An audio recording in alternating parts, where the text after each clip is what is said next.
आरो मोनसे अपारेसन दंबावोनो दानो बुंदों 8 लाख आरो बे ओरैनो मेडिसिन माबायाथ' खालामगासिनो दङ।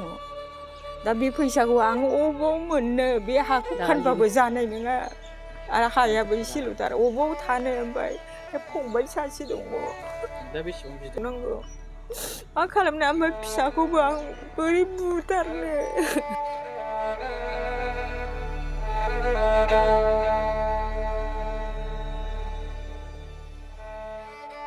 बिफाया सिखारनो हाया बिसिनानिफ्राय निखावरि नखर राहा गैया रां दिहुननायनि। चिरां जिल्लानि बिजनी अक्सिगुरी सारियालिनि थागिबि बिफा रबिन बर' आरो सुभाश्री बर'नि सेथि फिसाज्ला शिवशक्ति बर'आ जाब्रबथायजों देहा फाहामसालियाव। न' साखाथियावनो फिसा फास्ट फुड गलाजों नखर दैदेनबोनाय शिवशक्ति बर'आ फेब्रुवारि दाननि थांनाय 24 अक्ट'खालि गारिनि जाब्रबथायजों खर' बाहागोआव गोब्राब जोखोम मोन्दोंमोन। खर'आव गाज्रियै जोखोम मोननाय शिवशक्ति बर'खौ दायो बङाइगावनि लवार आसाम देहा फाहामसालियाव आइसिइउआव लाखिना फाहामथाय होगासिनो दङ। नाथाय दुखुनांथावदि निखावरि नखरा शिवशक्ति बर'खौ देहा फाहामसालियाव थिसनदोंब्लाबो रांनि आंखालाव फाहामथाय होनो हायाखै। बेनिखायनो शिवशक्ति बर'खौ फाहामथाय होनो थाखाय रायजो राजाफोरनि अनसायनायनि गोनांथि जादों। रायजो राजाफोरनि अनसायनाय मोनाब्ला गावनि आगोमा फिसाखौ मोजां खालामनो हानाय नंला होनना फोरमायदों शिवशक्ति बर'नि बिमा सुभाश्री बर'आ। बेनिखायनो नोंथांमोनहा मदद खालामनो बिजुली बर'नि फनपे नाम्बारनि गेजेरजों जेसे हायो मदद खालामदो। फनपे नाम्बार 9401349547। जाब्रबथायजों दिनै जाथाया माबायदि जाया? जाथायाथ' गाज्रियैनो दङ दाबो। माबायदि जाया? अपारेसन माबानानै ओरैनो फंफा फंनै माबा आन्दां मिदां बुङो आरो अपारेसन मोनसे दंबावो। दा मेलेमखौनो उदैयाव हाखावनानै उदैयाव दोनहरनानै दं दाबो। बेखौ आरो मोनसे अपारेसन दंबावोनो दानो बुंदों 8 लाख आरो बे ओरैनो मेडिसिन माबायाथ' खालामगासिनो दङ। दा बे फैसाखौ आं अबाव मोननो बे हाखौ फानबाबो जानाय नङा आरो हायाबो एसेल'थार अबाव थानो ओमफ्राय फंबाय सासे दङ। दा बेसेबां बिदों? दाथ' 8 लाख होनदोंना 8 लाखनि माबायाव दं आरो कत' दिन दोनबावनांगौ मा खालामनो ओमफ्राय फिसाखौबो आं बोरै बुथारनो। नायगार जाथाया बे दगननि बुस्थु लानानै थांबाय ओमफ्राय फैनायावनो बे सैमा बारस'नानै जाबाय आरो।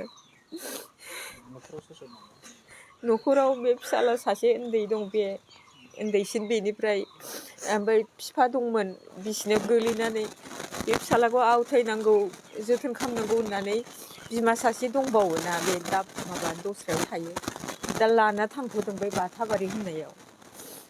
बेबो बिसिनायावनो गासैबो खिनाय हासुनाय। बिफाया बिदिनो सिं बायखानायमोन ओमफ्राय मानसिया बोरायखाबायबो आरो ओमफ्राय प्रेसार आरो सुगार बिदिनो लोगो लानानै टाइफड गोजां बोथोर बे दाख्लै बांद्रायाव थाबायनो रोङै जादों। दा बे बिटिआरनि मानसिफ्रा आइ आफाफ्रा एसे अननानै आंनो साहायज' एसे होदो जेसेबां हायो एसेबां। थाखो 5 आरो मेट्रिक आनजाद उथ्रिसार जागोन फरायसाफोरनि थाखाय गोजोनथाव रादाब। गोनांथि आरो मोजां खाबुफोरखौ लानानै गुन गोनां सोलोंथाइ होनो नोंथांमोनखौ नेनानै दङ बड'लेण्ड स्टार एकाडेमि क'क्राझारआ। 2024 इं मायथाइयाव क'क्राझार थिथागुरि समबाय मावख'नि साखाथियाव गोदानै गायसनजानाय बड'लेण्ड स्टार एकाडेमि क'क्राझाराव 2025-2026 सोलोंथाइ बोसोरनि गोदानै मुं थिसननाया सोलिगासिनो दङ। बड'लेण्ड स्टार एकाडेमियाव 6 थाखोनिफ्राय 9 थाखोसिमनि फरायसाफोरा बर' बिजोङाव आरो 11 थाखोनिफ्राय 12 थाखोसिमनि फरायसाफोरा बर' बिजों आरो इंराजि बिजोङाव मुं थिसननो हागोन। बेनि थाखाय आर'ज बिलाइ आरो पान्डुलिपि बिलाइगासिनो दङ। 11 थाखोनिफ्राय 12 थाखोसिमनि फरायसाफोरनि थाखाय आखा-फाखा आरो रोंगौथि गोनां फोरोंगिरिफोरखौ लानानै साइन्स, कमार्स एन्ड आर्टस मोनथाम स्ट्रिमनि सायाव फरायसाफोरखौ गुन गोनां सोलोंथाइ होनानै बायदि बिथिंजों सोरगिदिं जौगाखांनाय लाबोनो साखाफारा क'क्राझारनि थिथागुरियाव थानाय Bodoland Star Academia. Bodoland Star एकाडेमियाव मुं थिसननोब्ला बाङाय बेसेनाव मुं थिसननायनि गेजेरजोंनो फरायसाफोरा गाहायाव होनाय माखासे खाबुफोरखौ मोननो हागोन। इंराजि सोलोंनायनि खाबु, साखोन-सिखोन थाखो खथा, बिजाब बाख्रि, BPL थाखोनि फरायसा फरायसुलिफोरनि मुं थिसननायाव 20% मासुल रेहाय होनाय। बेजों लोगोसेनो नोंथांमोनहा JEE नीट आनजादनि थाखाय बेसेन नाङै फोरोंथाय, मान्थलि मक टेस्ट, जिउ राहा दानाय बायदि बायदि गियानलु आयदाफोरनि उफ्रा सोलोंफारिफोरनि खाबुफोरखौ मोननो हागोन। हौवासा आरो हिनजावसाफोरनि थाखाय मुलाम्फा गोनां मोजां जामुं आरो मोजां थाग्रा खथानि खाबु गोनां हस्टेलनि खाबुफोरखौबो मोननो हागोन। बिदिब्ला गोबाव खालामाजासे नोंथाङाबो बड'लेण्ड स्टार एकाडेमियाव थाबैनो मुं थिसननायनि थाखाय सुलाद लादो। आबुङै मिथिनो थाखाय जानबुं अनजिमा 6000349997 एबा 7638008149 एबा 6003494371 आव फोनांजाब खालामदो।